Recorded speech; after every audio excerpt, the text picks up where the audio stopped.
No, the original kelim. We're talking the original kelims, not the original kelims. That was the first. He didn't have the menorah, and he didn't have. No, that's already by Shani.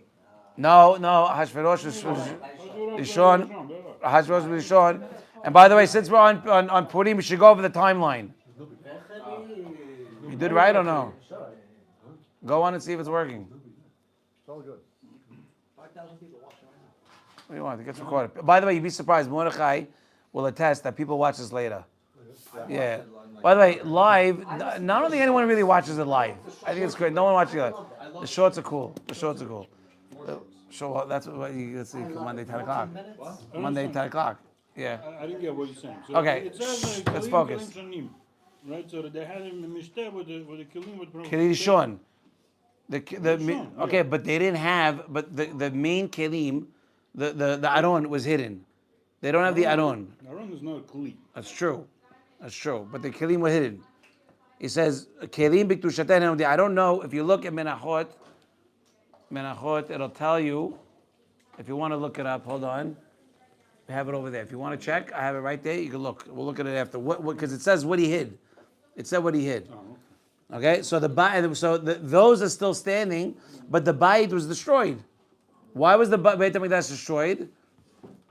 The Beit HaMikdash was to save Bnei Israel. Right? והבית נחרב בשביל להציל את ישראל, שצדקה עשה עמנו ששפך חמתו על הציב על אבנים. Right? Instead of destroying Bnei Israel, because we did bad, he took out his anger on sticks and stones. That's what the Midrash says to explain that. Yeah, the Beit HaMikdash it was horrible that it was destroyed. But if not for that, he would have came after us. He's got to take his anger out on something. That's why the Rambam holds, and this is a halakha I believe, that if a person breaks a plate on Shabbat out of anger, you're hayab al metaken. You're metaken. Why metaken? Because you're taking care of your anger. You took care of your anger. Right. You took care of your anger. Yes, that's right. And you know what's it called? Do you understand? Because if I punch you, you exited it. You relieved it. Yeah. You're released. Crazy. So punch a wall. If you break the wall, Same thing. same thing. If you break it, same thing. It depends on the wall, not a firewall. I mean, okay. So let's see what it says. So, and by the way, what does else does it say? Another read says Menachot. It says Ma'alin Bakodesh. If we're going to say that the kelim have more kedusha than the Beit HaMikdash or the Mishkan, because proof is in the pudding, one survived longer than the other, then Ma'alin Bakodesh. And if we're Ma'alin Bakodesh, you should make the Mishkan first. Remember, what did Hashem say? Hashem said, make the Mishkan first. Hashem tells Moshe, make the Mishkan. Moshe tells over to Betzalel, make the Kelim first. Why swap it out? And Betzalel says, why would you do that? Should we make the Mishkan first? Because we need a bayit. That's the Minhag HaOlam. That's the normal way. So if we know that if we're going to say that the Kelim have more Kiddusha than the Mishkan itself, right? Then what do we Ma'alin Ba'Kodesh ve'en Moridin, which means you go up in Kodesh. You go up in Kodesh, you don't go down. So what do? You make the thing that's the least Kadosh first, and then you go to the next. And the last one is going to be the most Kadosh, which would be the Kelim. Because you're making the Mishkan according to God. Mishkan, Aron, Kelim. Vessels. So you have Mishkan, you have the Aron, you have the vessels. Okay, those are the three things. And so that's one way to look at it. There's another way to look at it. So right now we found a way to say that the Kelim are more valuable or more kadosh than the, what's it called? Oh! 10-second rule, pick it up. 15-second rule, now it's a 25-second rule. It just became a 35-second rule. It's kapara. Just say Gamzu. Gamzu tova, that it wasn't someone's head. Exactly. So however, we have another way we can look at it, that the Kiddusha, the Mishkan, and the Mikdash,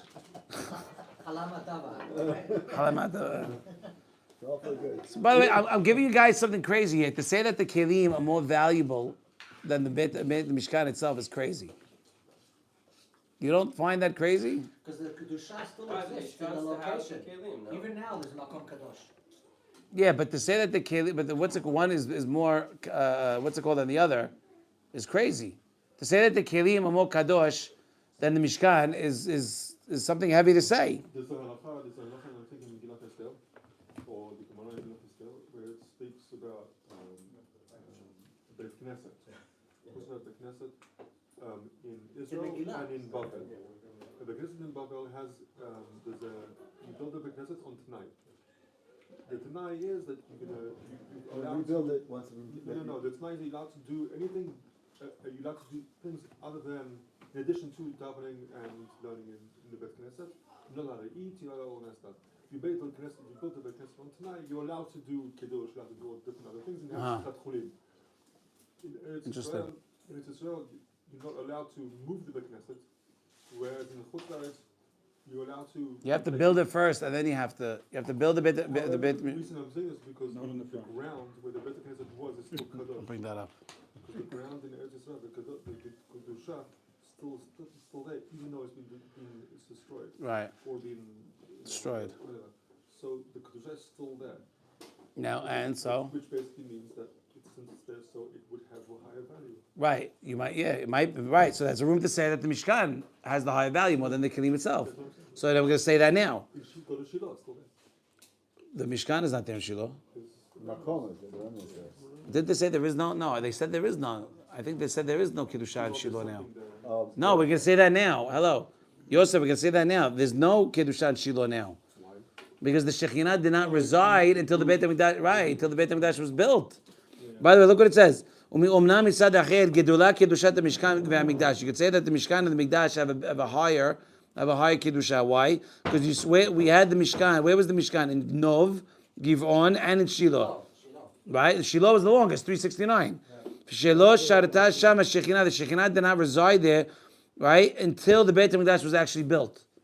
Then the Shekhinah came down. When Shlomo HaMelech built the Beit HaMikdash, that's when it came down. So no Shekhinah in the Mishkan? What's the word? Not in Shiloh. No, not like that. What's no Shekhinah? They couldn't do kabbanot if there was no Shekhinah. You could have, no, that's not true, Mordechai. You could have a bima while the Mishkan in Shiloh was up. Obama. Bama, yeah. Bima is what we're saying. Bama. Yes, you can have a bima. What your Bama one? When the Mishkan was erected, you can. Yeah. When the Beit HaMikdash was built, you cannot. That was taken away. Yeah. Just spray it away from the food. Move the food away. How's it? Listen, it's right there. I see it. There's a backup chilling. I'm gonna go put it in the oven now. That's true. I really get We it have a right backup there. chilling. The waiter- Wow, look how Shem works. We have a backup Where chilling. the waiter is doing it, not the rest Well, of are we using that? Are we going to use the cholent? Are you joking? I said maybe the top layer. I don't know. Paul Chaim David. I didn't see anything. That's where you got it. That's where you got the first one from. I just watch the Full-time bakers Davids, at you the made it? restaurants here. They just spray right on the on the food. Oh, yeah. All right, so let's see. So, okay. Sada Ched, you could say what? That the Kedusha of the Mishkan is bigger, right? Because we know that the Beit HaMikdash wasn't what? Yeah. That was good for mine. Therefore, you might think that you might have to make the kelim first because the Beit HaMikdash, the Mishkan, has more Kedusha. Right? So maybe it's the house that has more Kedusha over than the kelim. So you can look at it both ways. One way you could say that the Mishkan is greater, and one way it's higher in Kedusha. And the other way you could say the other one's higher in Kedusha. The kelim are higher in Kedusha. Okay? Now the question is, how did Moshe Rabbeinu actually see it? How did he look at it? So we have a Gemaran Sotah. Tet Amud Aleph. It says Moshe and David. Anything they built would the Sonei Israel would not have a chance to destroy it forever. Okay? Let's read inside. שמשה ודוד לא שרתו שונאיהם במעשה ידיהם. כמו שכתבו המקובלים, the Megalei Amakot brings, that if Moshe Rabbeinu came into Eretz Israel and he built the Beit HaMikdash, the Oivim would never be able to take it, would never be able to destroy it. Right? And by the way, but that's a problem. Because if we're gonna get, can you open the door a little bit? Wow, it's very, very, wow. You get a little dizzy there. What's in that stuff? Open the door, please. Yeah. Okay, just leave it open, it's fine. Yeah, Torah doesn't smell like bleach. So right, that's true too. Oh, very nice. So if the Beit HaMikdash was built by Moshe Rabbeinu, Mr. Bloomberg, then then the enemies would never be able to destroy it. That would be a negative. That's a problem. Because then Hashem would have no way of No export. They got to go after us. We learned that here. I'm gonna say probably, yeah. Okay, Mipnei she'haya yodea, we knew that Moshe was going to end up dying in the Midbar, and we knew that because of our sins, the Beit HaMikdash was going to get destroyed, and also Mipnei she'ma'alin ba'kodesh, Sarich lasot mitehila mishkan. It makes sense to make the mishkan first, because the mishkan is not going to survive. Why? Because Moshe Rabbeinu is not going to build it. Why can't he build it? Because if he does build it, the enemies can't destroy it. Won't be able to destroy it. If they can't destroy it, then we got to pay the piper. Then Hashem's going to come after us. But if he did, the original plan A was he was coming. Plan A was that he was coming to Israel. That was the plan all along. Yeah. I have a question which I don't think is connected exactly, but the Hava Amina of saying that the Mishkan is more kadosh than the Kelim, to me seems odd if you look at the Aron, which has the Luchot HaBrit. In a sense of like, what else could be more kadosh than that? So I'll tell you something crazy. If you look at the halachot, what is an Aron? Aron is tachshite mitzvah. Right. Or tachshite kedusha. Like Tashmish Kedusha. Tashmish, or fine, called tashmish, right? No, it's called machshirin Right. in the Gemara. It's like tzitzit. Yeah, right. So the Aron, what are you allowed to do with that? That Aron that's been housing the Sefer Torah? What can you, what can't you do with it?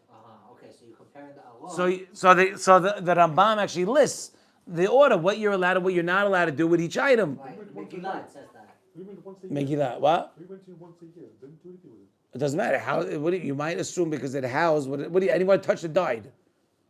Anyone that touched it died. You know that in the Sefer Shemuel Aleph. Well, bet. Shmuel Bet. Well, bet. The Very good. Aron was going down. It was about to. Shmuel I Bet. studied with my son, that's why. It was about to topple, right? And they were Right, holding it to- right. That's when they're moving it from and then they ended up going to Shiloh instead. Right. Right.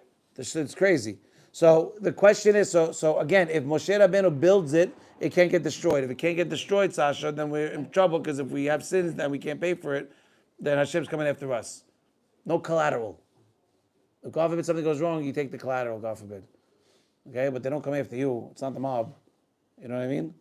So therefore, we're saying so that's why the Mishkan had to be made first, because we know Ma'alin Bakodesh, and the Kelim are going to end up outlasting the Mishkan itself, which means at the end of the day, it's going to have more Kedusha, because it's going to last longer. Because that explains why Hashem said Mishkan first. So now, but Moshe Rabbeinu Switched. was hoping to get in. Hail Mary, I'm gonna give it a shot. We'll figure it out. Don't worry, we'll make it work. We're trying. It's not the first time that the Zera Shimshon keeps on repeating this whole idea that Moshe Rabbeinu has like multiple ways to try to get that. We do, but he did. I'm saying like he keeps on trying in different ways. Like in the last 6 Parshiot, he always mentions some sort of way that Moshe Rabbeinu tries to get into Eretz Yisrael or fails. Or It's crazy. You It's know? crazy. It's crazy. So Moshe, היה מצפה להכניס לארץ ישראל. והיה יודע שלא ישלטו האויבים במעשה ידיו, right? And he knew that once he goes in, that nothing's going to happen. Because if he's able to build the Beit HaMikdash, then he'll be, then we're good. The Beit HaMikdash will stay. We'll constantly be giving the Korban HaTamid, and we're okay. Korban HaTamid, right? But That's what we said, that we were concerned that if the Mikdash. Oh no, that was the. if they come after us, if we have to pay for it, Hashem is going to go after the Beit HaMikdash. If Moshe Rabbeinu builds the Beit HaMikdash, then we got nothing to hold on to. Right, but now you just said that we could do the korbanot, and maybe that would. That's what Moshe is saying. That's what Moshe is saying. So that's why Moshe said, make the kelim first, and then the Aaron, and then the Mishkan. And Betzalel did not want to explain, because Betzalel knew. Betzalel knew what was really going on. Ubetzalel lo ratza lehashiv al ze beferush. He didn't want to tell him outright that we can't build it because he ain't going in, and it ain't going to work. That's why I used the minhag. Ho'il she'adavar talui b'mitato shel Moshe. It's contingent on Moshe's death. Ela heshilo minhag haolam. No, it's the normal way of the world. Normal way of the world that you get the house and then you worry about the kid. Then you worry about the kelim. But really, he knew that the kelim are going to outlast the Mishkan. Why is he going to outlast the Mishkan? Because Moshe is not going to go in, which means he can't build the Beit HaMikdash. What? Yeah, by the Pilishtim. Mashemam. Yeah. They destroyed the Mishkan. It wasn't replaced by the Beit? No. Yeah, they destroyed the Mishkan. Who destroyed The Pilishtim destroyed the Mishkan. the same Yeah, thing? I believe they are. Who knows? But no, Who cares? They're the No, I always compare them. different race. I always compare them to the Beis because they just cause trouble. They are the worst evil that They're ever different existed in race. humanity. Who? These Palestinians. The worst evil. Why they have feelings? What feeling? What feeling? The worst. We'll make that one a short. Okay. So what does Bezalel answer? Shema kach amar lecha kadosh baruch Hu. Maybe Hashem really meant this.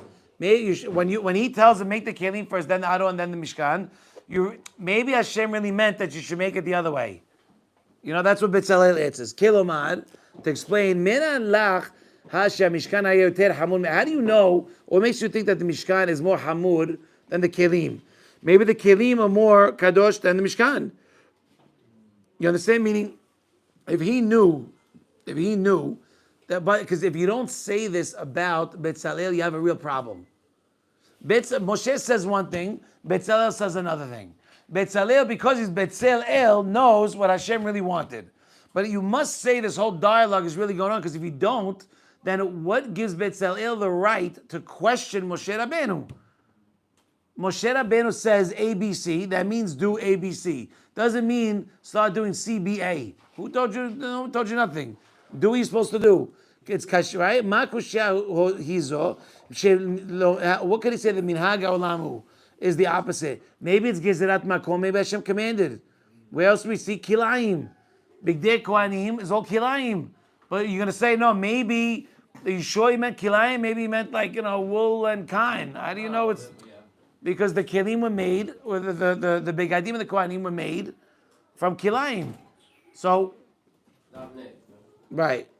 So, apa pi shekilayim asud ela vadai for sure. Bezalel did with chokhmah lehastir hadavar bifnei Moshe. It's mind-boggling. Yeah. It's crazy. Yeah. Kedesh shelo yargish, so he won't feel bad. He was so He was so sensitive to just say, no, God, I know God said this. He didn't say that. He said, Minhaga, what do you learn from here, by the way? You learn how to give tochacha, that's not tochacha. You learn how to be sensitive. Even though you know something, you're supposed to do it differently. Just because, I'll tell you, there's a story about, I forgot which one. One of the buhatzeras, what? You can't keep having private stuff on the side, and then when I actually ask, I don't get an answer. He said what I missed. I said you'll catch it on YouTube. That's fine. Oh, that's funny. Okay, let's go. I want to keep going. So even though you understand, so if you don't say that Bezalel knew what was going on, then you have a real problem, because who is Bezalel to question Moshe? Who's talking in the name of God? You understand? It doesn't make any sense. So you have to say that Bezalel knew, and the reason why he did what he did was because he didn't want to hurt Moshe Rabbeinu's feelings, to tell him that you're not going to end up going into Israel. Okay, now it's one way. Now there's another answer, a very interesting way. There's another way you could look at what he answered, min hagosh shel olam, right? The way of the world. There's another way to look at it, which means what? The way of the world is that there's going to be sinners. The way of the world, people are going to sin, okay? And if Bnei Yisrael sin and the Mishkan is still up, HaKadosh Baruch Hu has to divert his anger somewhere. And if you build it, and it's going to have more Kedusha than the Kelim, and the Kelim also that's supposed to last long, and they're not going to, or the Mishkan's got to wait till the Mishkan goes, and the Mishkan's going to stay, then Hashem has no option but to go after Bnei Yisrael. And that's not good. You understand? So it says, "V'Hakadosh Baruch Hu yeh sarich lishpoch hamato Yisrael, ve'haolam yeh tov vavo," and the world will go back to tov vavo, because if there's no Jews, there's no world. What's the point? So from this derasha, what do we see? We see it's not tochacha. It's not tochacha. It's what? Nachlok al tamid chacham. Right. I actually had to do that once. I had to say something to one of my rabbis, and I didn't know how to say it. So I asked him the question, like, what do you do if someone is A, B, and C? So he says, you have to maneuver in. The real halachically, the way you're supposed to tell your rabbi something is you're supposed to say, Rabbi, didn't you teach this way? Right, right. Right. You didn't teach it to us this way?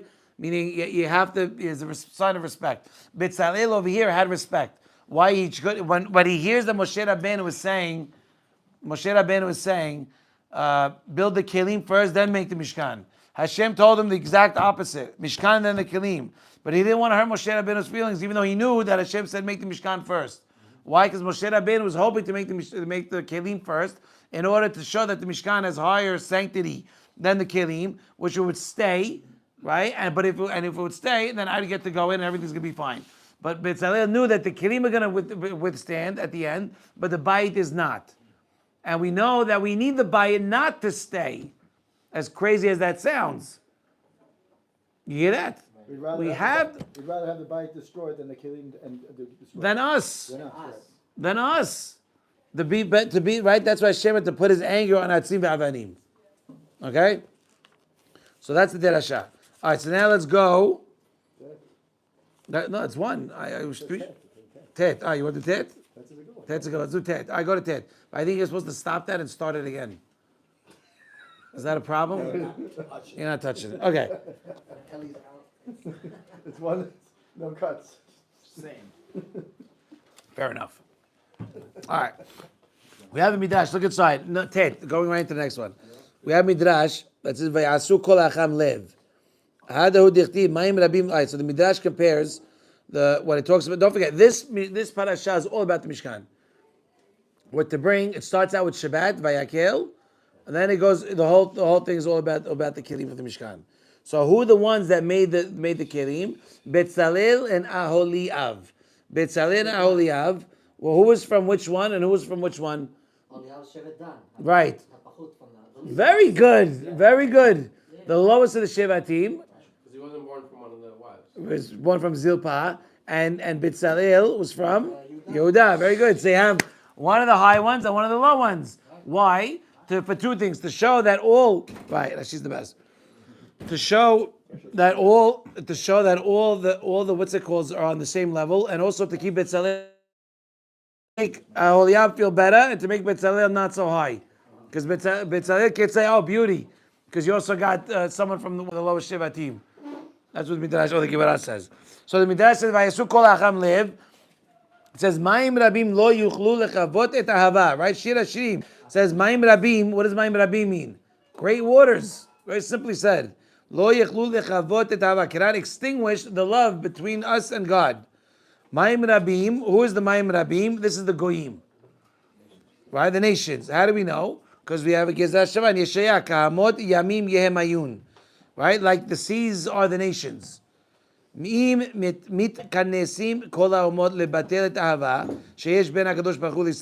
the goyim want to come together and try to fight, or and lebatel, what lebatel means to nullify the love between God and Bnei Israel, enam yechulim, extinguish.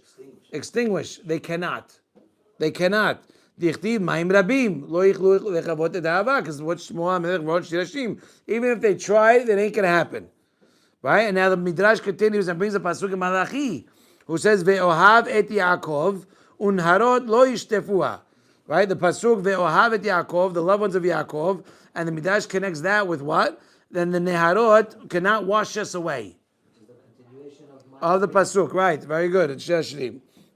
Who's that? The Midrash says, Elu hamalchuyot. These are the kings. Kingdoms? Malchuyot, kingdoms. Fine, kingdoms. I have no idea. He went upstairs. I don't know why he did that. Okay, I'm gonna pay for that later. I'm just letting you all know. I'm gonna get reamed. Okay. There is a challenge. I don't think I'll get it. I don't think he's going for the challenge. So I'm just saying.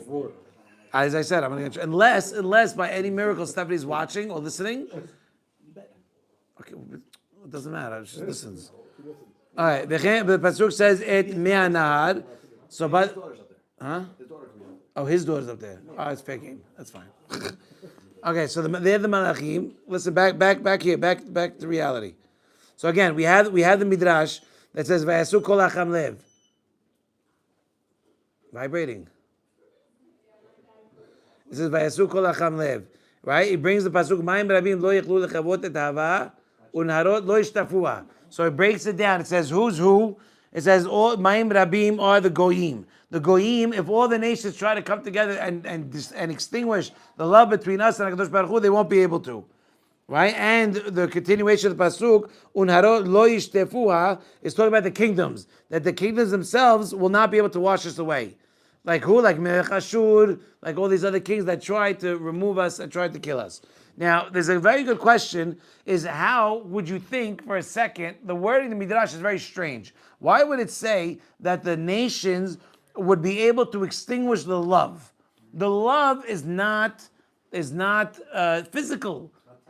It's not tangible. It's a feeling. You can't say levatel tahava. It doesn't make sense. You want to destroy us physically? Okay, talk about le'abed at b'nei. So that's something. They do that well. They go after us well. But you can't break our spirit.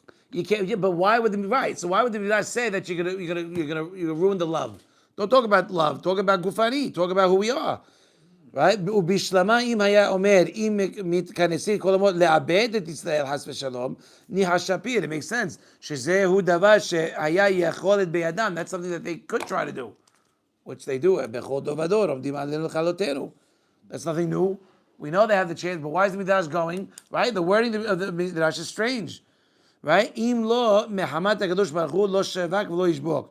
Right? If it wasn't for הקדוש ברוך הוא, who didn't allow and won't allow, we'd never be here. Let's make that very clear. Nothing about your life is normal. Nothing about your life, nothing about Israel, nothing about the Jews scattered among the nations is something normal. When they asked the guy who was going to do they didn't end up. There was when the Dead Sea Scrolls were found. They wanted to. They had one guy. They wanted to. What's the word? They wanted to examine them to see if they're legit. And the guy was an atheist, a drunk, and possibly a gambler. I don't know. This guy was at Harvard. Okay, Harvard. It's so amazing how we think Harvard is good. It's but why? Just of course it is. But it's been like that way forever. What makes you think the Goyims? Can I tell you something crazy? Yeah, just us. Shut off YouTube for a second. So I you want to help me out there? So the one in the back, better, one in the back. So I In the back. there was one, yeah, no, yeah. So I went Monday night. So there's a program that I'm working on, okay, where you like this one, where there's a camera that measures a person's aura. Go that way. A camera that measures a person's aura. Okay, what does that mean? Aura. You have stuff around you that you look. Yeah, I got Wi-Fi. You don't see that. You have something that's legit. Now, Rav Zamir Kohen wrote about it. Rav Zamir Kohen wrote The Coming Revolution in English. Okay, it's a book. It's amazing. It brought all science and Torah. How we knew everything before science did. How many sheets are from the sun. How many the stars in our solar system. We know everything. The Torah knows everything. We know the world was round. In the Zohar it says Galgal, I think. We know. So he writes all these proofs and brings all these different things. One of the things is a concept that's called Or Makif. Or Makif is a person's outer light. Or. You have Or Makif, Or Penimi. So there's a camera that measures such a light. So I knew about this for 10, 15 years. I always wanted to see it. So I saw it Monday night. This Monday night just passed. I tracked down the scientist. His name's Reuven something. Okay? Elad. An hour away. And he sat with us and he showed it to us. And he tells me that he went and he tested. You could test what your light is with tefillin on versus not tefillin on. And then he did with kasher tefillin and then with pasul tefillin. So you can't say color black, leather. You mark one letter off and you put the scroll inside, it's pasul. And they measured it and it's completely off.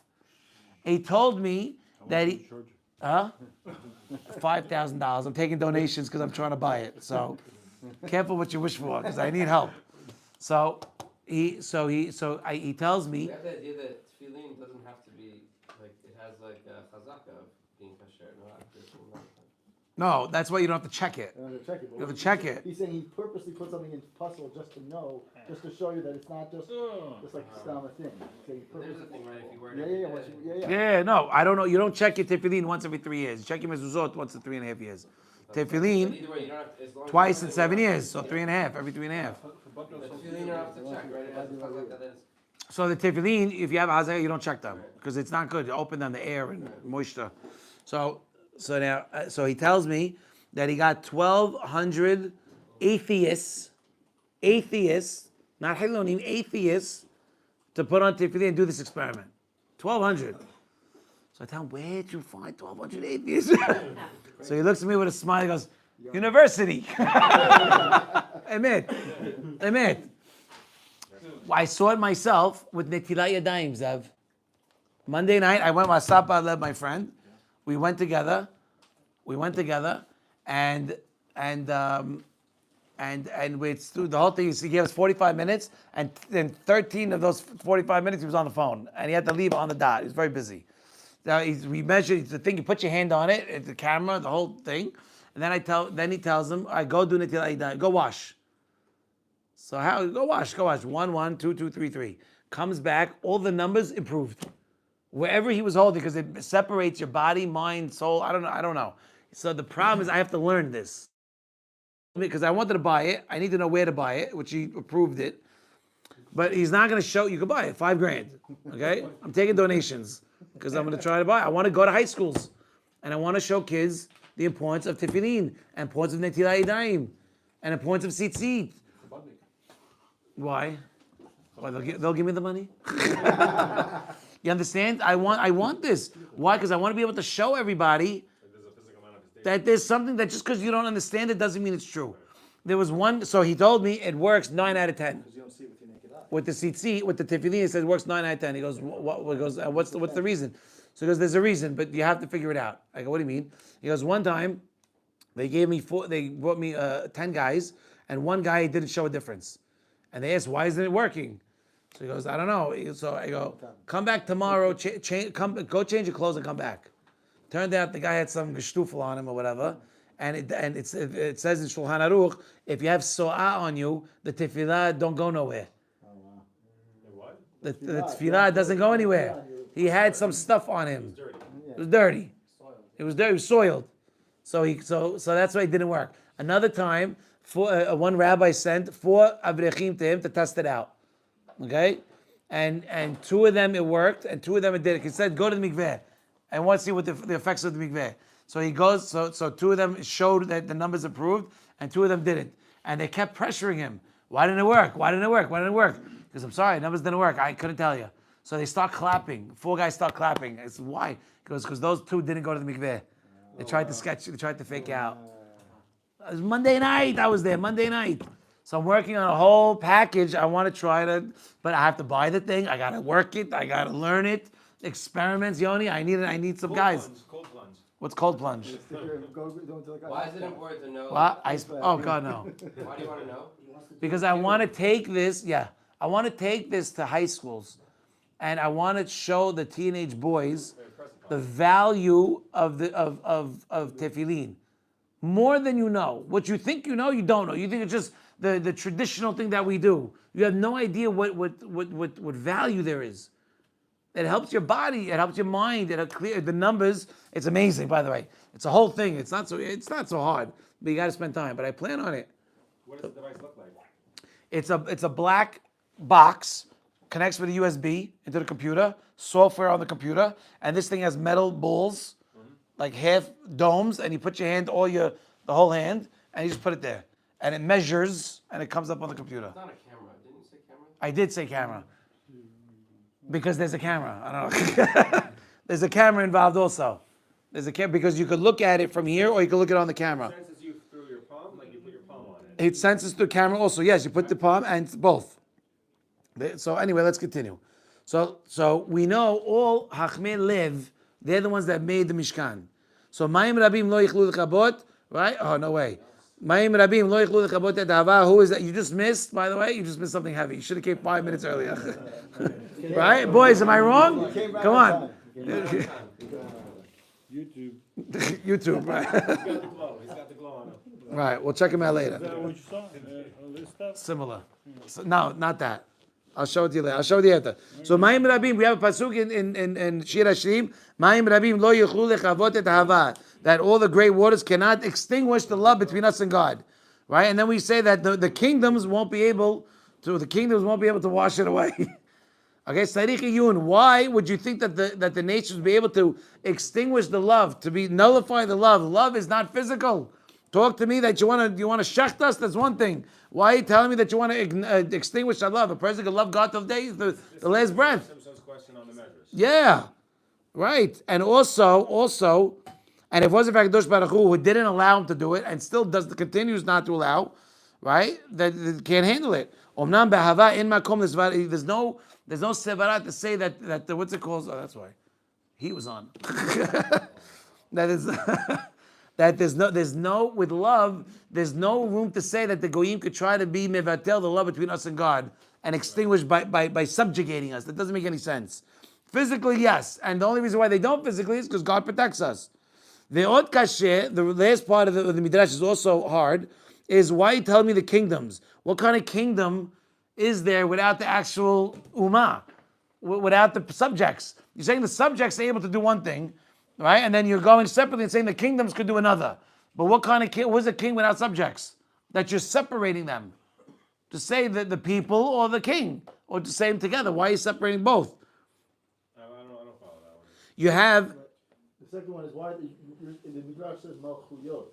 It should be Ummah. It's not, why you're saying is a Malchut versus an Ummah. The difference is one is a kingdom, like the kingdom itself, and one is the nation. Why is the Midrash separating it out? It makes it As sound like Ma'im Rabim and now what? So Right. that's what we- It's like two separate things, but the umot are the same thing as the malchuyot. right, but the Midrash. So wait, which does which?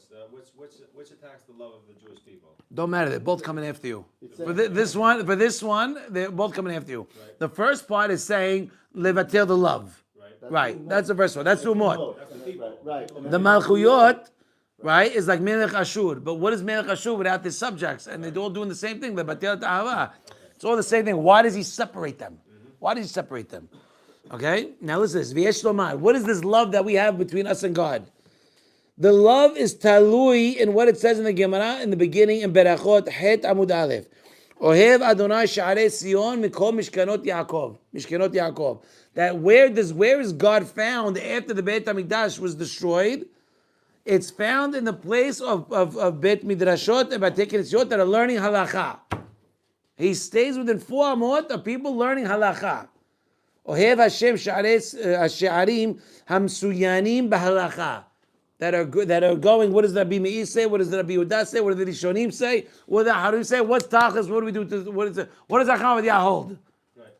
Okay, what does Pinei Halacha hold? What's the bottom line? This is the Ahava that it's talking about. Right? Because look, the Ahava is Talui, again, where after the Beit HaMikdash was destroyed, okay, where does the Shekhinah rest? Where did the Shekhinah go? No, it stayed here. We know from Yirmiyah, the Midrash in Echa, says that Yirmiyah, the Shekhinah asked Yirmiyah, where do you want it to go? You want to go with the people? You want me to stay here? So Yirmiyah says, better you go with the people, because you'll do more good for them than I will, and I'll stay in here with the leftovers. That's literally what they said. And that's what happened. Hashem went out to Bavel with us, and Yirmiyah stayed in Yerushalayim. So it says, so the Gemara Berachot is saying, where? So then now that we're dispersed, where does the Shekhinah reside? It resides where people are learning halacha. Okay? And it also says in Yakut Shimoni something great. Kol Yaakov ve'edai midei Esav. As long as the call of Yaakov, the voice of Yaakov is being heard in the Batei Knesset and the Batei Midrashot, the Yadayim of Esav cannot touch us. Kol Yaakov ve'edai midei Esav. As long as the call, the voice of us learning in the Batei Knesset, the Batei Midrashot, the hands of Esav cannot touch us. That's the Midrash Shimoni, it's famous. So what does this teach you? It teaches you that the ikar of the love is talui on our Torah learning. Sheikar ahava teluya be'esek haTorah. V'hashta kamar, right now what does it say in the Midrash? Eim mitkanesin kol hamod lebatel esek haTorah. Now that's what it means. That, remember, we said if they all come together, try to abolish, to nullify the love. What's it talking about? It's coming to nullify us learning Torah, which in turn will nullify our ahava with God. It means that He's going to go further away from us. Enam yechulim. They won't be able to. Lefi, why? She'im Yisrael lo yich- Because if they're going to tell us that we can't learn b'feherzia, what are we going to do? We're going to learn b'sinah. And if they tell us that we can't learn Torah shebichtav, what are we going to do? We're going to learn Torah shebe'al peh. Right? And the umot, they're not going to know what's going on, or if we're just talking about stam devarim. We're going to make it work, one way or another. That's all I did with Sivon. That's why they had the Nun Gimel Hashem. Because the Nun Gimel, that was the idea was it was Neska Dor Hayasham or Apo, whatever. The idea was to remind us of the story. So we were the Sivon. They thought we were just playing with regular. Right. And then the idea is that we'd retell the story.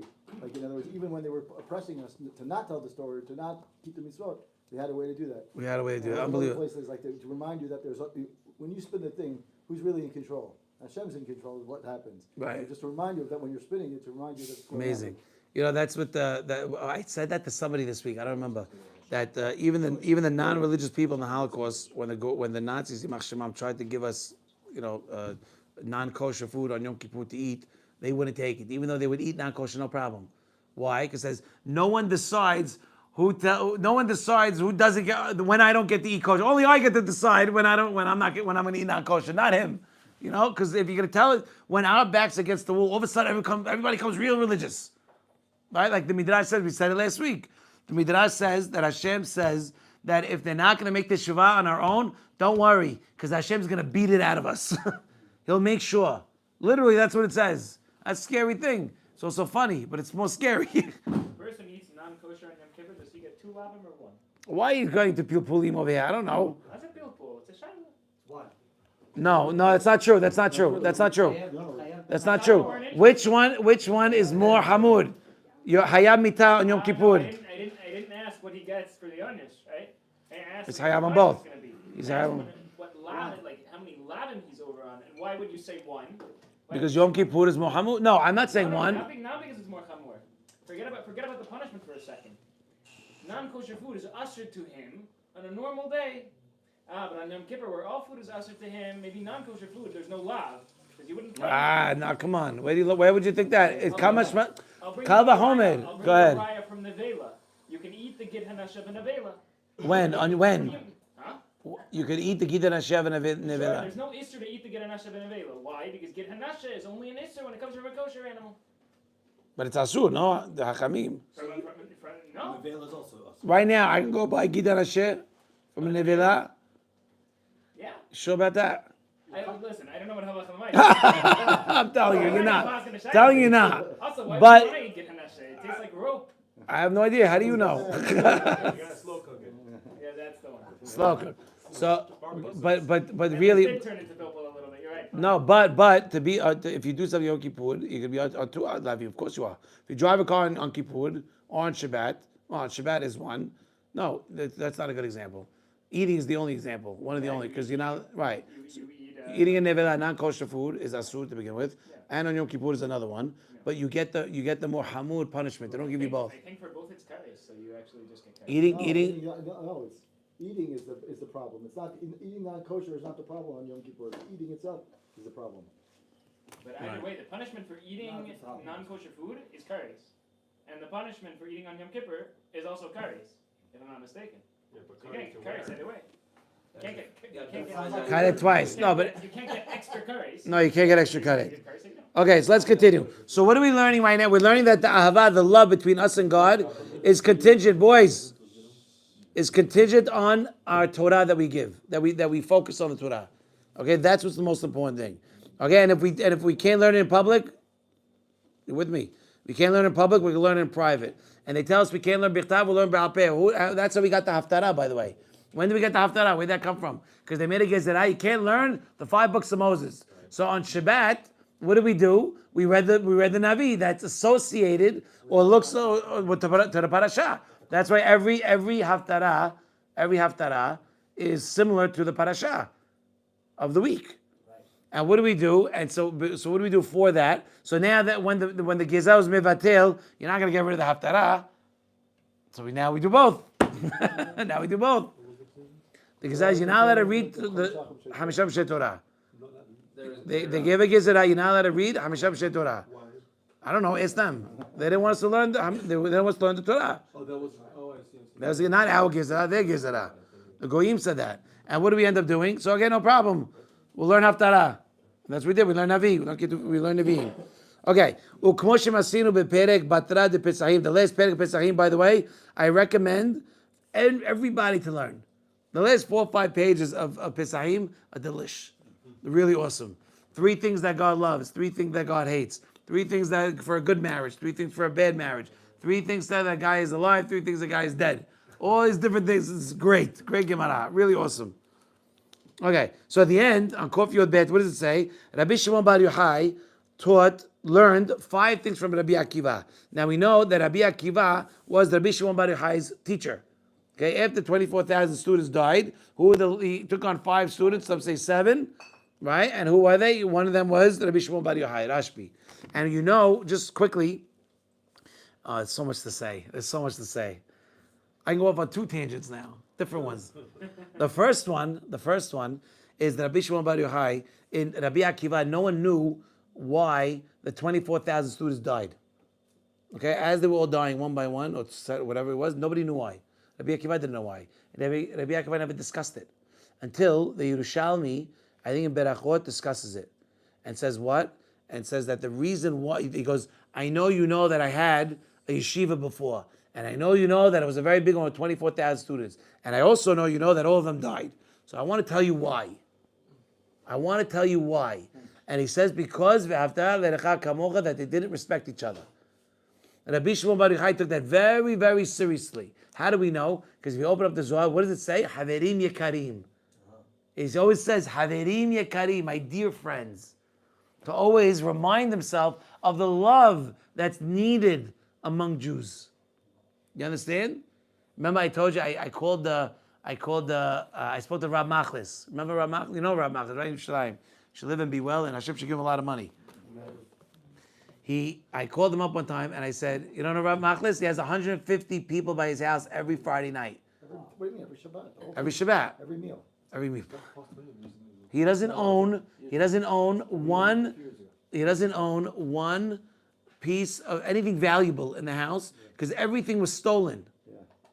Stolen. Yeah. You have 150 strangers. You know 150 people? Because I don't. To come over Friday night? I was there once. He had people sleeping in his car. That's it, because they were just like... There's no way. Yeah. People sleeping in his car. I'm not sure. I remember. I was there for the summertime.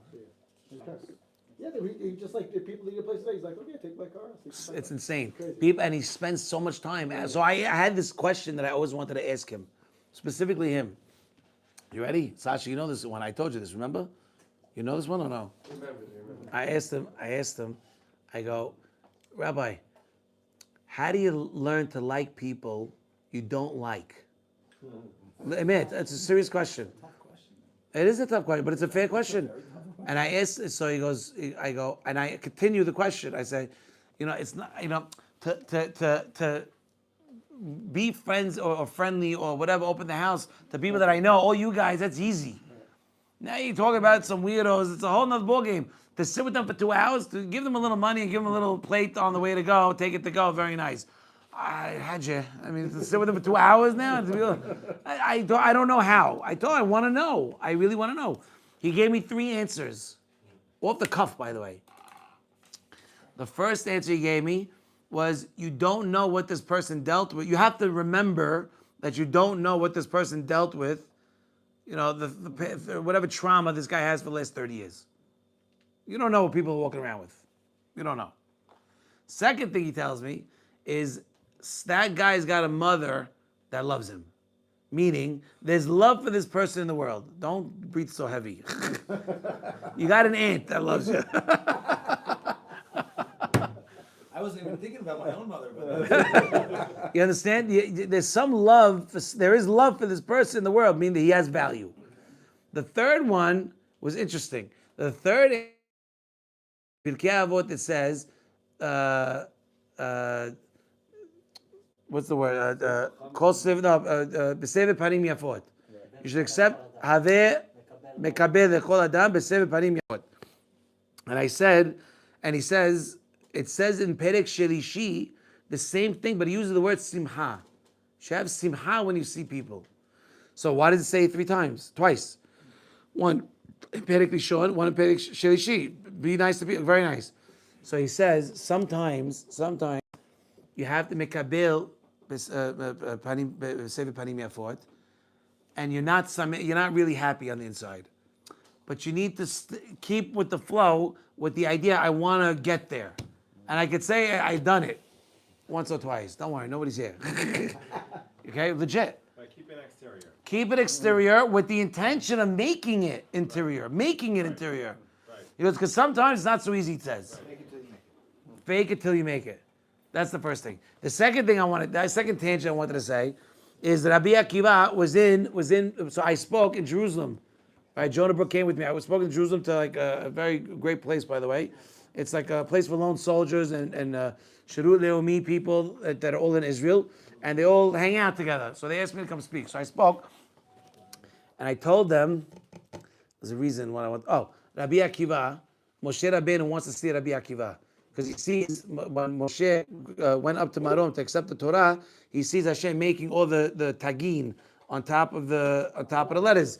And he tells them, he goes, Hashem, it's enough of a beauty that you're giving to Bnei Yisrael now. You don't have to add even more. It's okay. And he says, no. There's one guy that's going to be born that's going to be Doresh Halachot based on the crowns of every letter. It's Gemarah Menachot. And he says, who's this guy? He goes, Akiva. This guy's name's Akiva. He goes, show him to me. So Hashem tells Moshe, turn around, like a fairy tale. Turns around, he finds himself sitting in the Beit Midrash of Rabbi Akiva. And where's Moshe Rabbeinu sitting? In the 8th row. Now, in the old days, the smarter you were, the closer you were, not the further you were. Like today, they want the kids that don't get it. I sat in the front most of the time. Okay, but Moshe was sitting on the 8th row, and the Gemara says, Moshe said, I didn't understand a word, and no idea what they were talking about. And he felt very depressed. Until one Talmid raised his hand and says, Rebbe, how do we know this? He goes, Halakha Moshe Misinai. So when he heard this, Moshe felt better. Oh, I felt much better. So now Moshe tells Hashem, he tells him, okay, I understand. He goes, I see the Torah, now show me the Sakkal. Show me the end. He says, okay, turn around. And what does he see? Excuse me. So before that, he says, he tells Hashem, give Rabbi Akiva the Torah. He's the one that should take the Torah. So the Gemara says, Hashem tells him, shtok, quiet. I have my ways. It's not for you. Now he goes. Now he says, all right. He showed me the Torah. Now show me the Sakkal. He says, okay, turn around. He turns around and he sees Rabbi Akiva getting flamed, filleted. Seriously, that's how he died. Okay, that's how he got. That's it. So Moshe Rabbeinu starts screaming, "Zeh Torah v'zeh sechara." You're sketching. This is what you get. It's retarded. It's terrible. And what does he say? Shtok. I have my ways. It's not your business. When Rabbi Akiva was in the jail before he got filleted, that's what happened. Before he got tortured and murdered, right? He was in jail, right? And now there was a kid that comes to him and tells him, "I got you bread." So this little kid, he tells him, that wasn't a little kid, it was a kid. And he tells him, give me, this wasn't at the time. Was it at the time? Hold on. This is a Gemarah Berachot. This is the one I'm about to tell you, is the Gemarah Berachot. That there was a kid that Rabbi Akiva was taken into captive, was taken prisoner. Okay? We're going to say about it at the end now in a minute.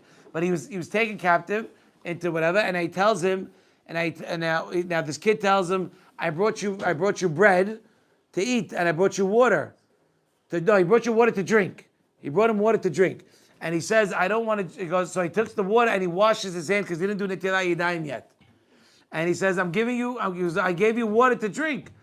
So he goes, so Rabbi Akiva said, I need to be clean, right? Kiddushin to you, it's more important to be clean than to drink the water.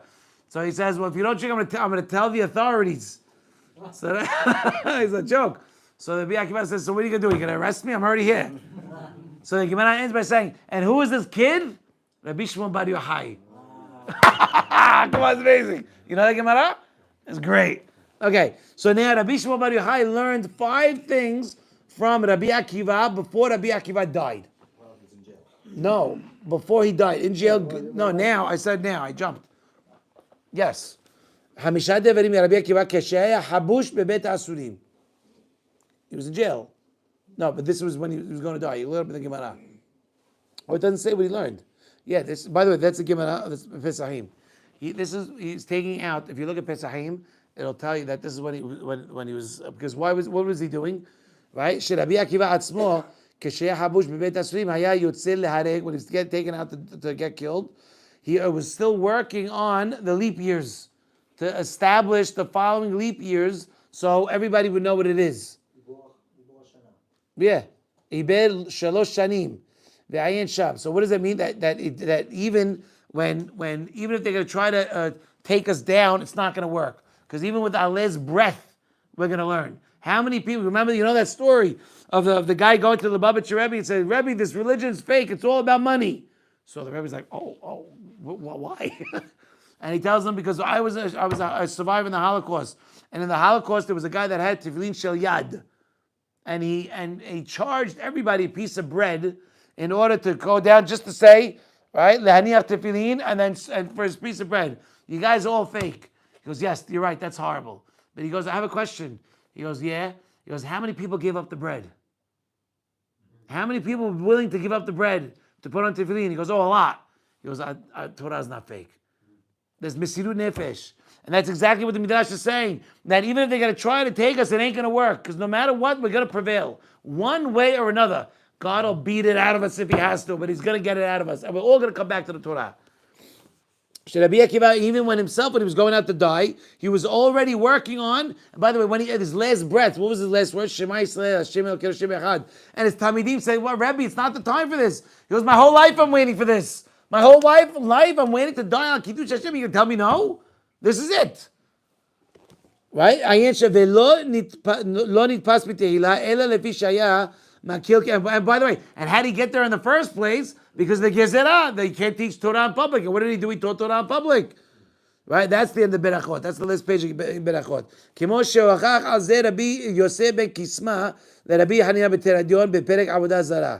Right? Okay, I'm going to tell you the end of the Derashah, and I'm going to tell you a story about Rabbi Yosef Kisma and Rabbi Hanina B'Teradion. V'im tomar shelo le'achar shiglu Yisrael b'ben umot. V'im tomar halo after we were removed or exiled into the umot, yeh lehem teruv da'at u'bilbulim v'chol yemehem machuvim v'lo yichlu la'od la'amod. So now, if you might think that once we're taken into captivity, we won't be able to learn because we're all teruv da'at, because we're all. Imagine moving, but I remember when I moved to Israel. When we moved here, it was a whole situation. It's hard. You don't wake up on time, you didn't miss class, you got to get everybody ready, the kids, school, all different things you got to worry about. So he's saying that now imagine going on the other side, right? Forcibly. My father escaped Egypt. Didn't leave normally. My grandfather, okay, alav shalom, they had a lot of money in Egypt. They had a button factory. Wow. He was very well connected. Buttons. Good buttons. The best. That's what we say. Happy birthday. So what's the inyan? The inyan is that when my father came with the shirt on his back. Imagine, left everything. In all these places, a lot of the immigrants in any country that came to another country, like I have a friend, Matt. His name is Matt. He's from Kazakhstan, Kazakhstan, something. I don't know. One of those. And he says that he told me. I remember I was young. He said, I remember there wasn't a corner in the house that didn't have money. We had money in every corner of the house. That's how much money they had. And we sold our house for a car. So I don't understand why people are spending millions and millions of dollars on houses in Galut. This is crazy. You're a smart kid. This kid has to move up. That kid's good. He's in the 8th row. No, put him up to the 7th row. That's good. Ask them why. That's why it's so true. Who's driving the market? Who drives the market? So what's the difference? He's saying that lo yichlu al zeh eman u'naharot lo yishtafua, that the naharot won't be able to wash us away. Why? These are the malchiyot. These are the kingdoms. Why? Like it says in Eruvin, that even if they're going to grab us, right? Even if they're going to grab us and they're going to spread us around and do whatever, lechad dodi netzeh hasadeh. Let's go out to the field and let's go see the Talmidei Chachamim that are still learning inside a Dohak, inside a Galut. They're still going to learn. I know a guy, actually my Havruta, Rabbi Yeloz, knows a guy. I wrote the guy's name down, Ashkenaz guy. Okay? He's a mechanic. He would pray nitz every day, learn 3 hours, then go to work, come back to shul, learn another 3-4 hours. His wife would bring him his dinner in shul. Okay, and he wrote books, and the guy was a mechanic. It's like all of them. Hafetz Chaim at a grocery store. Okay, Rashi was Huh? huh? You go to the shuk every day of the week. You see these guys like who wake up at night, learning all day. They go to work and they're reading Zohar while they're waiting for the guy. Hokli Israel. Hokli Israel. To say what? So they say that even if that, it's not going to be enough. If all the goyim try to come and oppress us, where we are, it ain't going to happen. If the Malchuyot are going to try to oppress us by scattering us, it's still not going to work. And why? How do we know? Because like what it says in Eruvin, Lecha dodin etzeh hasadeh. Go to the field and go see what's going on. Bo ve'aracha. I will come with me and I'll show you the Talmidei Chachamim that are learning Torah mitoch hadoch v'sar galut, that are learning through the dohak and the pain of the galut, and they're still learning at night. Okay, but there was a story of I don't remember the rabbi and I don't remember the war. I don't remember much detail, but I remember that there was a rabbi that was lodging at one hotel or motel, and he is learning Torah in the next room. He goes to the next room, he knocks on the door, and who answers the door? A soldier. And he sees that he's learning Gemara, whatever he's learning. He goes, wow, now I understand why Mashiach is not coming, he says. Why? Because once Mashiach comes, we're never going to be able to reap the benefits of such zechuyot, of Torah, of coming and learning. You think it's easy? I know it's not easy coming at 8:30 to learn till 10:30 on a Thursday night at the end of the week. But you have no idea the zechuyot that you guys are getting. You have no idea. No idea. Hey, come on in. Oh my gosh. He came in with books. That's scary stuff. Oh my gosh, you guys look exactly alike. They're not twins, by the way. They're not twins? All right, let's do one more. Let's find one more. Let's find the short one. Only because Gempel's here. Gimel. Oh, let's do Gimel. Boys, let's go to Gimel. Gimel's awesome. Give him some books. What? What? Gimel for Gimpel. Pass this down. You got? But there's Art Scroll also. Art Scroll is good. Wow, this is an honor. Where's the cholent? Oh, check on the cholent. Is it still? What? He's scared. He's scared. Take the gloves. Always hold it from the bottom. What happened? It's okay, man. It's cool. It happens to all of us. When I did a Siyum Masechet. Listen.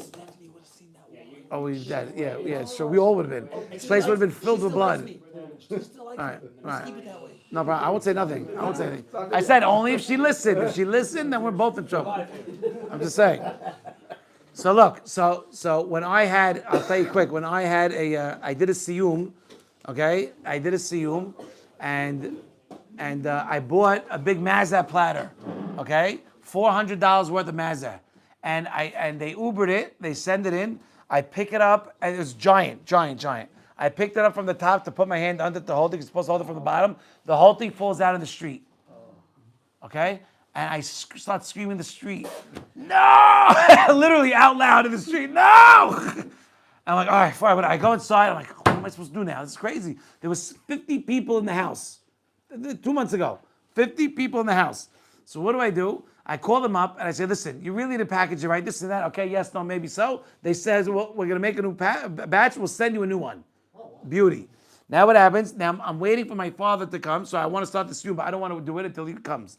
Now there's a couple of rabbis that came, including my rabbi, a couple of big guys there, but I won't start without my father. I won't stop it at my father. Now, all the food we ordered also other foods that all came, and they wiped it all out. That's fine. Now, if I would have put out the same type of food, no one's going to go for it because they already had schnitzel sandwiches and whatever. This now, it comes, right, piping hot, mazah, piping hot, with all the sauces and the tahina, and everybody devoured it. And it gave me the extra time to wait for my father to come in, because otherwise they were all going to wait. So it gave him something to do.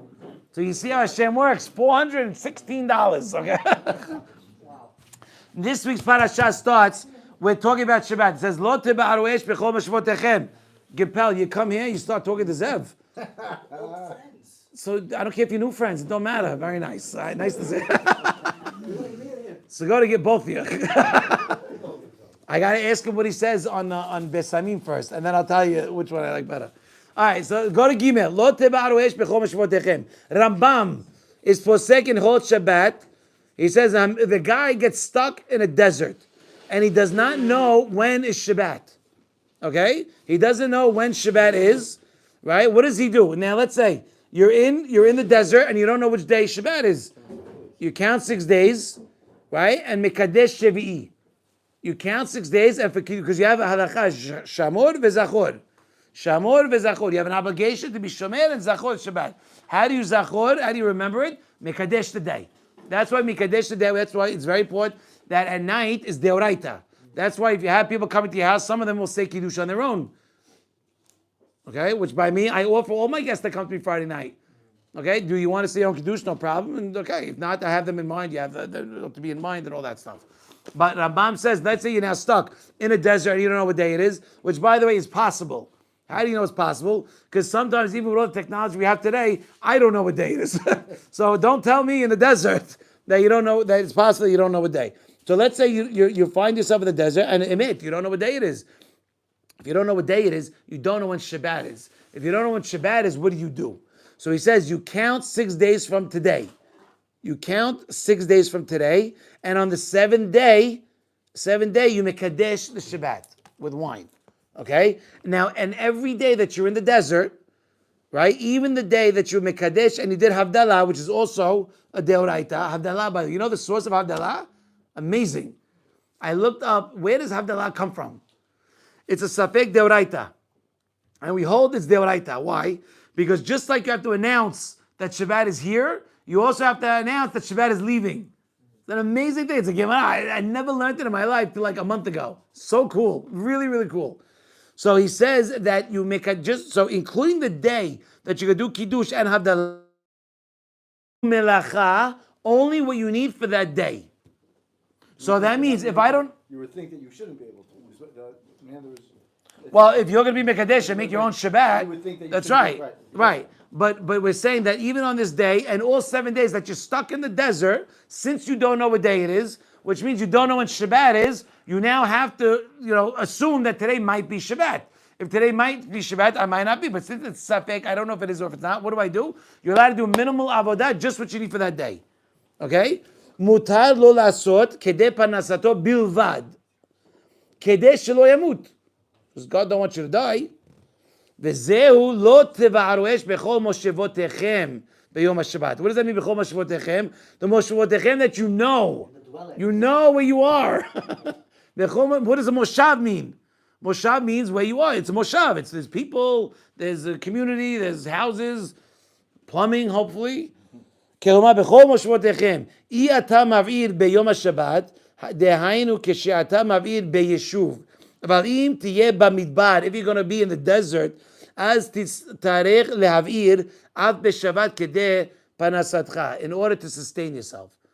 Okay, so he's giving you a hidush. What does it mean, bechol mashvotechem? But it's a great question. But what does the word bechol mashvotechem mean, Mr. Gimpel? None of you looked up, by the way. No, he's reading it very differently, but... Yeah. Tell me. He's reading it very differently because the Rambam is saying, Kedei shelo yamut. So He's bringing you a halacha from the Rambam. So you don't die in the midbar, you do melacha. He's taking it differently, saying, no, you can do melacha when you're outside of your yeshuv. When you're in the midbar. No, separate. No, that's not true. That's not true. No, first of all, you have to realize that Rambam's halacha, Kedei shelo yamut. You're allowed to look at the words. Rambam's words are mutar lo lasot kede parnasato bilvad. That's very important. Kede shelo yamut, in order for him not to die. That's halakha l'maaseh. Now the question is why does it say don't make a fire bechol moshevotechem, in all your moshav, in all your dwelling places? That means that if it's not in my dwelling places, maybe I'm allowed to make a fire. So the chidush is that's the chidush. That's what he's bringing. It's not my dwelling place. It's like it's not a dwelling place at all. Yeah, it's not a dwelling place. I mean, like if you would think that maybe I'm not moshav is like a hotel room. Like if I'm in a hotel, so I should be able to do it. He's like, no. Anywhere there is a moshav, meaning there's a place that people live, you can't do it. In a place where people don't live normally, like in the desert, there you can do it. He's explaining how, not to say that the Rambam got to his halacha from this pasuk, but he's saying you could learn out the halacha of the Rambam from this pasuk. Why can't you say that he got it from the pasuk? Maybe he did. Why not? Maybe he did. Maybe he didn't. I'm saying it's not shayach. It's fine if he did. Why The Rambam not? himself could go through the Mishnah Torah and he wouldn't be able to find his own sources. There's stories like that. He went through. He's trying to find. Don't live. Rabbi Yehuda. By the way, Rabbi Yehuda and I see. In life that he hadn't added a Makoros. He's like, oh, and it turns out that what I actually meant was that you have to go and see it Tosefta and Gittin. If I can't find the Makoros for my own sefer, I should probably have written them in. So they say from the stories. Whatever. So Rabbi Yehuda, by the Rabbi Yehuda and I see, who wrote all the Mishnayot, learned everything 24 different ways. And it says that some things he forgot 12 of the ways, half the ways he forgot. Till someone else came and reminded him the other 12 ways. It's normal to forget what you live. It's normal. You're not going to. That's why Vishinantam lebanecha is so important. The word Vishinantam, right, is to repeat. It's not just to learn. Repeat. Right? Who's smart? Sefer Hasidim says, who's smart? The guy that says, I'm going to learn one halakha a day. And I'm going to repeat that halakha and I'm going to know it cold. There's another story of Rabbi Yochanan in the Gemara where he says, where he was dozing off. In Arabic, it's called namming. You nam. So it's sleepy. The guy was dozing off, and the two rabbis were talking, and one of the rabbis asked, why in Bavel do the rabbi, he asked three questions. Why do the rabbis in Bavel dress so nice, and the rabbis in Israel dress like, shluchi, like whatever. So he answered, because the rabbis in Bavel don't have real Torah, and the rabbis in Eretz have real Torah, so they need to get respect out of the clothes. Rabbi Yochanan was sleeping, he woke up, he goes, if you don't know the reason, don't talk. And he says, why? He says, unless you know the halakha as clearly as you know that a person is not allowed to be alone with their sister, sleep with their sister, don't say it. Just like it's asur to be with a person's sister, obviously, you know that. Sleeping up, sleeping sideways, you know that halakha. If you don't know the halakha that you're being asked about, as good as that, don't talk. And he says the reason why that they're like that in Bavel they dress more proper is because Mata Lishma. Mata means city. In their own city, their name is good enough. You say Mordechai Holtz, okay, Naved Daniel, people know who you're talking about. But if you go to Brooklyn and say Mordechai Holtz, they're not going to know. So Mordechai's got to make a name for himself, so he's got to look a little better. You understand? That's the real answer that Yohanan says. So I don't know how we got here. Shimon, you got me on a tangent, and I don't remember how we got here. How the Rambam Dorish, where do you pull it? Oh, so because he forgets. A big deal. Everybody forgets. Everybody forgets. Yes, Mr. Kimpel. Your point is saying that the Rambam could derive this halakha. There's nothing wrong with saying that. Of course, it doesn't even make sense out of the psukim. He's saying b'chol moshvotechem, in your moshav, that is where you have the real Shabbat. Outside the moshav, the pasuk says that's where you're going to be lo tevaru. Lo tevaru. In the moshvotechem, so the rules aren't as necessarily applicable. So that's why you can be mutar lasot bo on outside because it's not part of the pasuk. Outside is already not part of the pasuk anymore. Well, specifically the midbar. Yeah, but it's because midbar is not moshvotechem. Right, exactly right. B'chol moshvotechem. Right, when you know where your moshav is, when you know what. Right from the pasuk. Yeah. By the way, let Yechiel know that I missed him. Just let him know. V'shan lazer ramaz hakatuv, right? Be'omro, what does it say? Sheshet yamim ta'avod ve'asita kol melachtecha. Yeah, give it out. We got to give it out to everybody. Don't ask questions. By the way, if you ask someone, are you hungry? They're going to say no. I'll give you a lesson and a hachnasat orchim. When somebody comes to your house, don't ask. You put the food in front. That's how it was taught to me when I was a kid. Why? Because when you put the food in front, they're going to pick. And that's good. That's the right way. If you ask them, no one's going to say yes ever. 9 out of 10, unless they're truly hungry, or they like really need to eat. Yeah, that's me chilling. Just start. Just especially our newcomers, our guests. You got that chilling better be hot. Vegetarian. You're a vegetarian. Yeah. Do you go to Jerry Hyman? By the way, are you the one that go to Jerry to work out? No, that's my younger The younger brother. That's why I have a qualm with him. I have a bone to pick with him. Yeah. My younger brother with the Jeremy. Oh, okay. He put a picture. You're He has a not picture. allowed. He's not allowed. Take a number. No, he bought Jerry a picture. He put it up in the gym. What's the picture? Of a guy, like a big jahash in Arabic, a big fat guy, who's chiseling himself to be like a ripped guy. So he, like the first half is ripped, the second half is a big fat thing. And I'm working out. I don't want to see that. I don't want to see that. I don't want to see that when I'm working out. So I told Jerry, I go, who bought you this? Why do you have this? It's nasty. What is this? So Jeremy Campbell. Okay, so now let's continue. The Shash shel Zera Katuv, you could see that this is also a hint of the pasuk. Sheshet yamim ta'avod ve'asita kol melachtecha. Ubiyom hashvi'i kol zeman shebasheshet yamim tuchal la'asot kol melachtecha. The 6 days that you're actually allowed to do all your melacha, because when you're in a midbar, you're not allowed to do all your melacha any day, only enough to survive. So Sheshet yamim ta'avod, work, ve'asita kol melachtecha, do all your melacha. Ubiyom hashvi'i is for Hashem. כל זמן שבששת ימים תוכל לעשות מלאכתך, דהיינו כשאתה יודע, when you know when Shabbat is. שאז בחול, during the week, תוכל לעשות, you could do everything you want, because you know when Yom HaShabbat is coming, you know when the 7th day is coming. And Yom HaShabbat, Shabbat, לא תעשה כל מלאכה. You don't do nothing on Shabbat, because why? You know which days are good. It's unbelievable. It's unbelievable. Aval, however, when you're stuck in the midbar, any days of safek. Any days of safek. You're not allowed to do any day. You need bare minimum. It's safek hol and also safek Shabbos. Yes, right. It's safek all around. Your whole life's a mess. Okay? Just for a week. No. No, I don't know how long you're there for. It depends how long you're there for.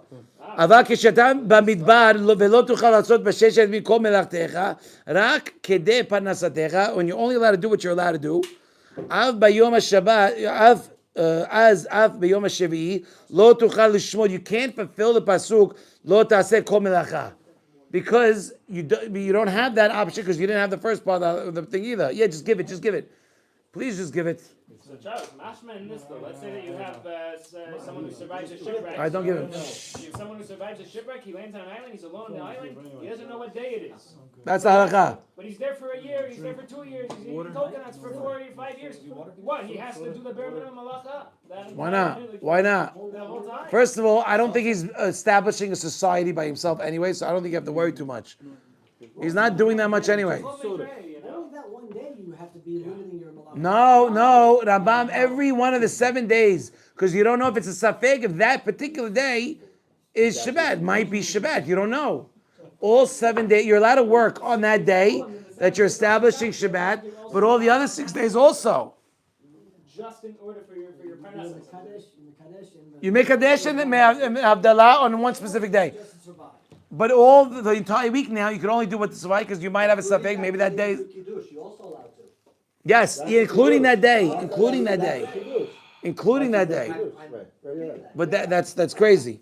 Okay, but so he's saying that there's a hint to this where it says Sheshet Yamin Ta'avod V'asida Kol Melachtecha, that 6 days you work and do all the melacha that you can, and the 7th day you rest. Which means what? Only in a case where you can work all the other 6 days. And when could you do that? When you know whether today's Monday, today's Thursday, you know what's going on, you know what's happening. Huh? Who's working tomorrow? What does that mean? You know you can work. Look, you open up your phone, that's melacha. Okay. You're going to shul in the car, it's melacha. 39 melacha. Why does the Mishnah say 40 minus 1? Because it says melacha 40 times in the Torah. Okay, when it talks to the melacha, the Mishkan, it brings up 40 times, and Rabbi Yehuda holds that there's 40 melachot. Okay, and so the Mishnah comes to say it's 40 minus 1. We don't do 40 like Rabbi Yehuda. It's 39, not 40. Okay, when you're in the desert, and you can't do the other 6 days whatever you want, only enough to survive. אף אז אף ביום השביעי לא תוכל לשמור. You can't be שומר, לא תעשה כל מלאכה. מפני שאף באותו יום, even on that day, you still get to do מלאכה, or you have to do מלאכה on the seventh day, right? It says ביום השביעי, what does it say? What's the pasuk? לא תעשה כל מלאכה. Don't do any work. That doesn't apply when you're in the desert, when you don't know what day it is, because you have to survive. So that means you're allowed to do it. So by the way, we're going to end with this, and it's a bomb. This is awesome. There's a pasuk in Yeshuot that says, Kadashai bazit ve'ed shabetotai hilalt, which means Kadashai, my Bet HaMikdash, you made bizayon to it, and my Shabbat, you mehalel my Shabbat. Okay? It says in Yevamot, the beginning of Yevamot, Vav Amud Aleph, you might think that the Bet HaMikdash was Dochesh Shabbat. יכול יהיה בניין בית המקדש דוחה את השבת. תלמוד לומר, את שבתותי תשמורו מקדשי תיראו. The Shabbat comes first, and then comes the בית המקדש. My Shabbat you keep, and then my Mikdash you fear. If it would have said Mikdash first, you might assume that you could be Mehalel Shabbat for the binyan of Beit HaMikdash. Talmud Lomad, you cannot. Okay? And that is what the Pasuk in Yehezkel says, Kadashai Bazit, that you desecrated my Beit HaMikdash. Tells you what? That you didn't find it hashuv in your eyes. Lefi she'en dochin et Shabbat, because you even v'ahar kach af et Shabbatotay. Okay. Lefi she'en I'm sorry. The pasuk in Yehezkel says Kadashai Bazit. It tells you what? She'enam hashuvim. You didn't look at the Beit HaMikdash as hashuv in your eyes. Lefi, why? Because she'en dochin et Shabbat. Because you said, if you're not docheh the Shabbat, because you're not docheh Shabbat for the Mishkan, for the Beit HaMikdash, the Beit HaMikdash might I guess isn't that great after all. Because no, you can't be Halesh Shabbat for the Beit HaMikdash. So fine, I might have a leeway. But at the end, what does the pasuk say? If it's Shabbat, you did that also. You messed that up also. If you want to say that you didn't respect the Beit HaMikdash because you want to say, no, we don't mess with the Beit HaMikdash on Shabbat because it's Shabbat. We don't touch Shabbat. We don't mess with Shabbat. But you screwed that up too. You messed that up also. That's what he's saying. Lefi she'en dochin et Shabbat ve'ahar kach af et Shabbatotah hilata. You also mehalel Shabbat. Hem tartes de satran hadadeh. Hashem tells Bnei Israel, you're being soter yourself. You're saying that you can't upkeep the Beit HaMikdash. Can't respect the Beit HaMikdash because that's not great because Shabbat obviously overrides it. So fine. But not only that, but you also messed up. You didn't even keep Shabbat itself. So to show you, so what are we learning from it? We're seeing a hint over here. We're seeing a hint based on Kol Mashvotechem. Tells you what? That you have to make sure you keep the Shabbat B'Chol Mashvotechem and where you are. Where you are, that it's a Moshav. It's a real place, like we learned from the Rambam, that a place that you have all 6 days where you don't know which day Shabbat is, you got it, that's what's it called, right? You have every day you do just enough, and on Yom HaShavi you do you make Kadesh, and you do Havdalah, but also you do just enough. And we learn it from the pasuk Lo Tabarush B'Chol Mashvotechem. It's extra words, and we bring a remez Sheshet Yemim Ta'avod Ve'Asir Kol Melartecha to tell you what this pasuk is only when you can do all your melacha on all the other 6 days. And if you're in a midbar, and you don't know what day it is, you can't do that. So I give everybody a beracha that you should never be caught not knowing what day it is. Baruch Adonai le'olam, amen v'amen. Rabbi Hanina b'kasha omer, Rasa HaKadosh Baruch Hu l'zakot et Yisrael leficha yibarem Torah b'zo shenemar, Adonai hafez leman sidko yagdir Torah ve'adir.